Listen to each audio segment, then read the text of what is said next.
Hello guys, welcome to quantum classes.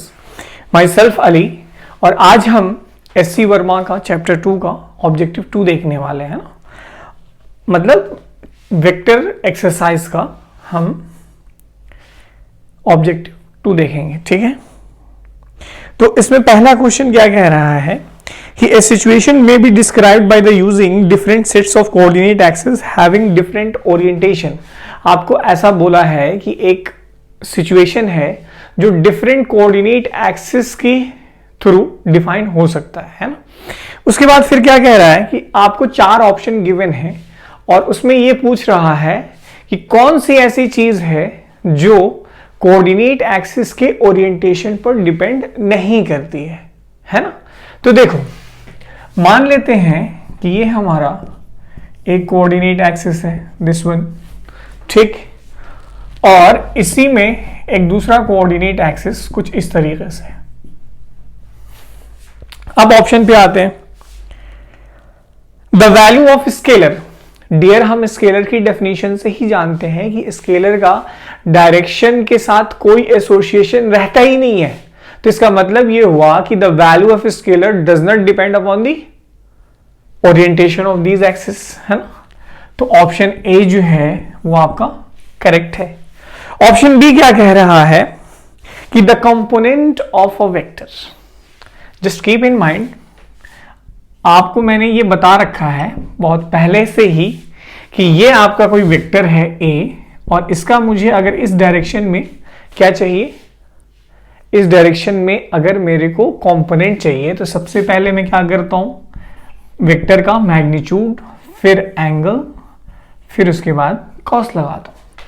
तो इसका मतलब ये हुआ डियर कि हमारा वेक्टर का जो मैग्नीट्यूड है, वेक्टर का जो कंपोनेंट है, वो इस एंगल पे डिपेंड करता है कि आप जिस डायरेक्शन में कंपोनेंट ले रहे हैं उससे वेक्टर कितना एंगल बना रहा है। तो यहां पर अगर आप कोई वेक्टर एज्यूम कर लें, वेक्टर ए, तो इस पहली यानी कि इस कोऑर्डिनेट एक्सिस में अगर हम देखें तो यहां पर एंगल कुछ और है ना, और इस कोऑर्डिनेट एक्सिस से अगर हम देखें तो यहां पर जो है थीटा कुछ और है।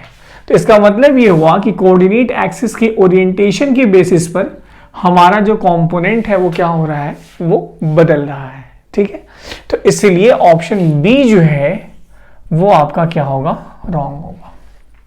फिर क्या कह रहा है तीसरा ऑप्शन कि द वेक्टर, क्या वेक्टर बदल सकता है अगर हम इसकी ओरिएंटेशन चेंज करें तो कोऑर्डिनेट एक्सिस की? नहीं सर, क्यों नहीं बदलेगा? क्योंकि वेक्टर जो डिफाइन होता है वो आपका मैग्नीट्यूड और डायरेक्शन के थ्रू होता है। अगर वेक्टर का मैग्नीट्यूड सेम हो और डायरेक्शन सेम हो तो वेक्टर क्वांटिटी कभी भी बदलती नहीं है। तो आप ओरिएंटेशन को कुछ भी कर लें, लेकिन इस वेक्टर को एज इट इज इसी डायरेक्शन में मेंटेन रखें, तो ना ही इसका डायरेक्शन चेंज हो रहा है और ना ही इसका मैग्नीट्यूड। अगर मैं मैग्नीट्यूड चेंज नहीं करूं तो ये वेक्टर जो है हमारा चेंज नहीं होगा। समझ में आई बात? तो इसीलिए जो है आपका सी जो है वो चेंज नहीं होगा। तो ऑप्शन सी हमारा करेक्ट है। डी क्या कह रहा है sir? The magnitude of the vector. तो भाई जब हमारा वेक्टर ही चेंज नहीं हुआ, क्योंकि वेक्टर के पास क्या है, दो चीजें हैं, मैग्नीट्यूड और डायरेक्शन। अगर मैग्नीट्यूड बदल गया तब भी वेक्टर बदलेगा, अगर डायरेक्शन बदला तो भी वेक्टर बदलेगा, और दोनों अगर चेंज कर गया तब भी वेक्टर बदलेगा। तो हमारा वेक्टर नहीं बदल रहा है, इसका मतलब ना ही उसका डायरेक्शन बदल रहा है ना ही और उसका मैग्नीट्यूड। तो ऑप्शन डी सिर्फ मैग्नीट्यूड के बारे में कह रहा है, तो इसका मतलब ये भी नहीं बदलेगा ओरिएंटेशन के करस्पॉन्डिंग। ये हमारा ऑब्जेक्टिव 2 का पहला क्वेश्चन है ना, फर्स्ट। तो हमारे ऑप्शन कितने सही हैं? ए, सी और डी। ठीक, इसको नोट डाउन कर लें फटाफट।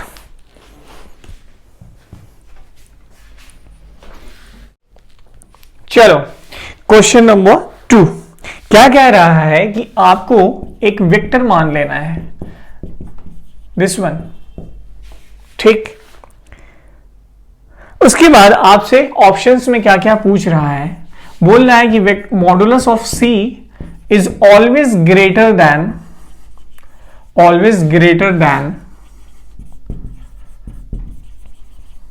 Modulus of A.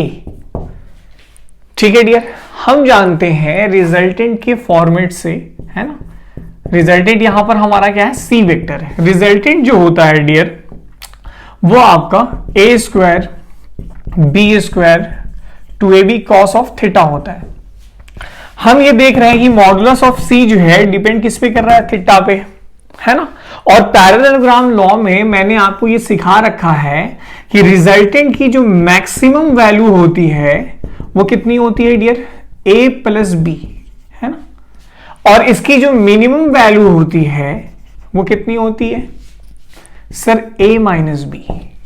ठीक, यानी कि अगर हम थीटा को 0 से बढ़ाते जाते हैं तो हमारी क्या है कि c की वैल्यू डिक्रीज करती है। क्यों सर, क्योंकि cos की जो वैल्यू होती है, cos का ग्राफ अगर आप चेक करें तो ये 0 से लेकर के 0 डिग्री से लेकर के, है ना, 180 तक कंटिन्यूअसली डिक्रीज करती है इसकी वैल्यू।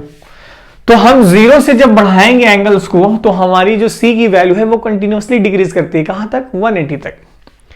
ठीक, तो सर अगर हमारा वैल्यू जो है अगर 180 डिग्री हो गया, लेट अस सपोज a और b के बीच का, तो मॉडुलस ऑफ c की जो वैल्यू है वो मॉडुलस ऑफ a से लेस देन छोटी होगी, क्योंकि a में b वाला टर्म जो है वो घट रहा है। तो इसीलिए ऑलवेज आने की वजह से ये जो है वो सही नहीं है ना। एक पॉसिबिलिटी है कि सर मॉडुलस ऑफ c जो है वो मॉडुलस ऑफ c जो है ग्रेटर देन a हो सकता है, लेकिन एक पॉसिबिलिटी ये भी है कि मॉडुलस ऑफ c जो है वो a से छोटा भी हो सकता है। ठीक है सर, तो इसीलिए हमारा ऑप्शन ए जो है वो क्या है, गलत है ऑप्शन। अच्छा, अब यहां से इस पे डायरेक्टली सी और डी पे आते हैं, फिर बी पे आते हैं। देखो सी क्या कह रहा है कि always equal to A plus B. देखो ये जो सिचुएशन है मॉडुलस ऑफ सी की वैल्यू a प्लस बी, वो कहां पे वैलिड है, सिर्फ थीटा इज इक्वल टू 0 पे। तो ऑप्शन सी जो है वो ऐसे ही खत्म हो गया। और इसके बाद फिर क्या कह रहा है, never equal to a plus B, ये भी गलत है क्योंकि sir theta is equal to 0 पे ये पॉसिबिलिटी है। तो ऑप्शन सी और ऑप्शन डी ये दोनों गलत है। ठीक, बचा ऑप्शन बी।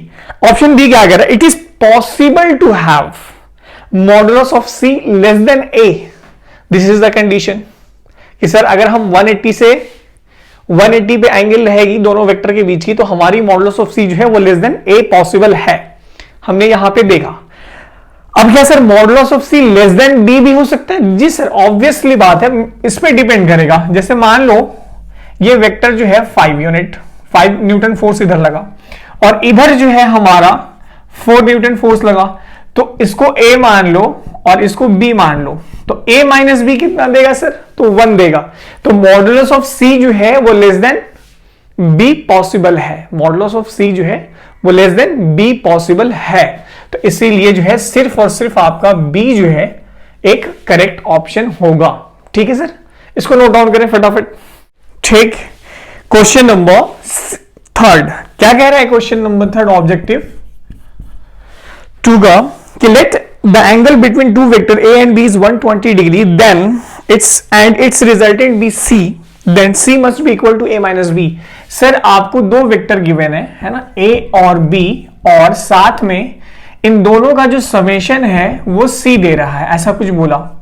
और उसके बाद आपसे ये बोल रहा है कि अगर theta is equal to 120 degree हो जाए तो मॉडुलस ऑफ c की वैल्यू, देखो ऐसे c लिखा हुआ है, ये या ये दोनों का मीनिंग सेम होता है, जैसे मैंने आपको बहुत वेक्टर की इंट्रोडक्टरी क्लासेस में ही एक्सप्लेन की हुई है। तो sir c must be equal to a minus B. Sir अभी जस्ट हमने देखा कि वेक्टर c की जो मिनिमम वैल्यू है वो a माइनस बी कहां पर होगा सर, वो सिर्फ और सिर्फ theta is equal to 180 degree पर ये पॉसिबल है। ठीक है, तो theta is equal to 180 degree पर ये पॉसिबल है। तो अगर आपका थीटा 120 गिवन है तो c must be equal to modulus of a minus B is completely wrong statement, this is not going to be true. ठीक, तो आपका ऑप्शन ए जो है वो cancel. Option B, c must be less than a minus B, no sir not, c must be less than a minus B, नहीं sir, ये जो value है वो सबसे मिनिमम है। लेकिन अगर हम थीटा, अभी जस्ट मैंने आपको इससे पहले वाले क्वेश्चन में बताया कि आपका 0 से 180 तक अगर आप कॉस में वैल्यू को ले जाते हैं तो कंटिन्यूअसली वैल्यू डिक्रीज करती है। तो इसका मतलब theta is equal to 180 degree पे आपकी सबसे मिनिमम वैल्यू होती है। तो c इज इक्वल टू 120 पे उससे बड़ी होगी। तो ऑप्शन बी जो है इसलिए सही नहीं होगा। C must be less than A minus B is not possible. ठीक, C must be greater than A minus B, must be greater than A minus B. Yes, अगर theta is equal to 120 degree है और 120 degree जो है वो 180 से बड़ी है ना, 180 पे सबसे मिनिमम होती है, तो ये वाली वैल्यू जो है वो आपकी क्या होगी, greater than A minus B होगी। ठीक, C must be greater than A minus B, तो ये वैल्यू सही है। C may be equal to A minus B, नहीं सर, इम्पॉसिबल। आपका जब थीटा इज इक्वल टू 120 बोल दिया है तो आपका कभी भी 1 ए माइनस बी की कंडीशन नहीं हो सकती। समझ में आई बात? तो इसलिए आपका ऑप्शन सी जो है वो सिर्फ और सिर्फ करेक्ट है। ठीक, इसको नोट डाउन कर लें फटाफट। गाइस, क्वेश्चन नंबर 4 क्या कह रहा है कि the X component of resultant of the several vectors, क्या कह रहा है कि the X component of the resultant of several vectors, options given है ना। पहला ऑप्शन क्या कह रहा है कि sir is equal to the sum of X component of, is equal to the sum of X component vectors. हमने आपको ये कंपोनेंट में ये बहुत अच्छे से समझा रखा है कि मान लिया जाए हमारे पास सेवरल वेक्टर्स हैं ना, this one is a1 a2 a3, और इन तीनों का रिजल्टेंट जो होगा है ना, वो रिजल्टेंट कितना होगा sir, a1 plus a2 plus a3।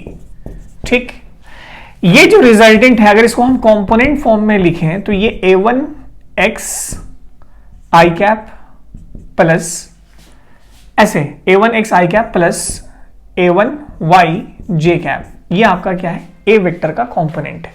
तो इसी तरीके से सिमिलरली हम a2 का लिख सकते हैं a2 x i कैप और a2 y j कैप, और a3 को हम लोग क्या लिख सकते हैं, a3 x i कैप और a3 y j कैप। ऐसा हम वेक्टर को कंपोनेंट फॉर्मेट में लिख सकते हैं। अब यहां से नोटिस करो कि इसका x, इसका x और इसका x तीनों को हम क्या करते थे, जोड़ते थे। तो इसका मतलब ये हुआ कि रिजल्टेंट यानी कि एक वेक्टर ये जो r है इसका जो कंपोनेंट होगा दिस वन, ये rx जो है वो इन तीनों के सम के क्या होता है, बराबर होता है। ये मैं बहुत अच्छे से आपको कंपोनेंट ऑफ द वेक्टर्स में एक्सप्लेन कर चुका हूं। तो is equal to the sum of X component of vectors, ये यानी कि आपका ऑप्शन ए जो है वो सही है। ऑप्शन बी क्या कह रहा है sir, may be smaller than the sum of the magnitude of vectors. देखो वेक्टर की मैग्नीट्यूड की जो मैक्सिमम वैल्यू होती है वो कितनी होती है, वेक्टर का जो कंपोनेंट होता है वो कितना होता है, a cos थीटा होता है ना।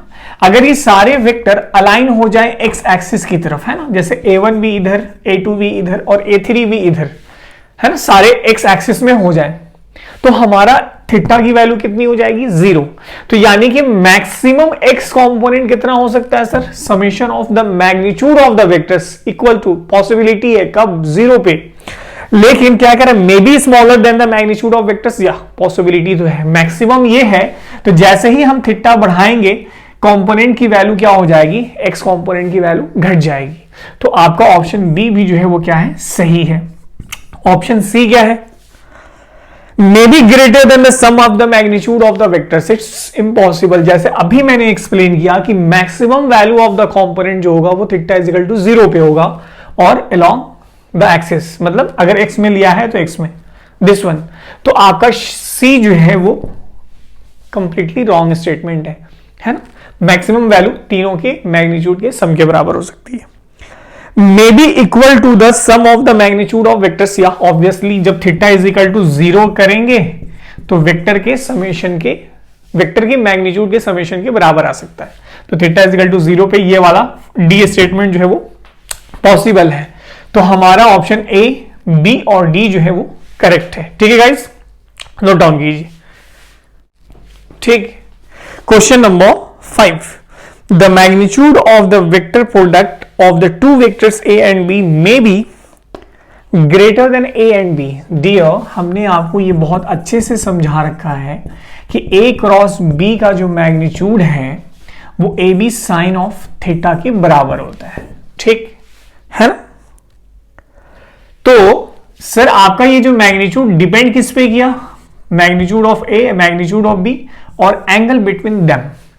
मैंने आपको बहुत अच्छे से वेक्टर प्रोडक्ट की थ्योरी में बता रखा है कि अगर हम इसको सी मान लें, है ना, सी वेक्टर का मैग्नीट्यूड, ए क्रॉस बी एक सी वेक्टर है, तो इसका हम सी मान लें, हम मान सकते हैं कि ए क्रॉस बी जो है एक तीसरा वेक्टर देगा जिसको हम सी माने, और सी का मैग्नीट्यूड जो है वो ए बी साइन थीटा के बराबर है।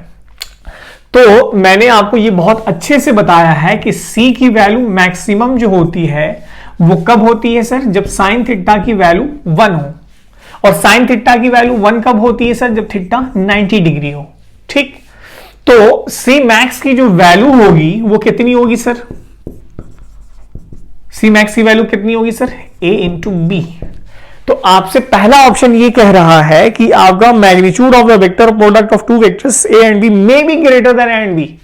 It's quite impossible sir, sine theta की वैल्यू 1 से बड़ी होती ही नहीं है, तो ए और बी जो है प्रोडक्ट में वो ए बी ही रहेगा, ए बी से बड़ा नहीं आ सकता। ऑप्शन बी क्या कह रहा है, equal to A and B, may be equal to A and B, there is a possibility at 90 degree, तो option B is correct. Option C क्या कह रहा है, less than A B, may be less than A B, या obviously when sine theta is not equal to, देखो जब theta जो है नॉट इक्वल टू 90 डिग्री है ना, तो theta is equal to not equal to 90 degree पे ये वैल्यू पॉसिबल है कि वो आपका लेस देन ए बी होगा, है ना, ठीक। तो ऑप्शन सी जो है वो तुम्हारा क्या है, करेक्ट है ना, ये ऑप्शन सी के लिए था, दिस वन। ऑप्शन डी क्या कह रहा है, equal to 0 when theta is equal to 0 degree और 180 degree for both sine theta is equal to कितना होता है, 0। तो ए क्रॉस बी का जो मैग्नीट्यूड होगा वो 0 कब होगा, जब थीटा की वैल्यू 0 डिग्री हो या 180 डिग्री हो। तो इस तरीके से हमारा ऑप्शन जो है वो बी, सी और डी तीनों की पॉसिबिलिटी है ना। तो देखो जब भी ऑब्जेक्टिव सॉल्व करते हैं, जब भी ये टर्म यूज करें, मस्ट बी, नेवर, है ना, तो इस जगह पे बहुत ही अलर्ट हो जाते हैं। तो क्योंकि वहां पर जो है ना वो कुछ ना कुछ ऐसी सिचुएशंस रहती है जहां पर गलती होने का चांस रहता है, ठीक है गाइस। चलो तो इस तरीके से हमारा ऑब्जेक्टिव 2 जो है वो फिनिश होता है। Thank you guys.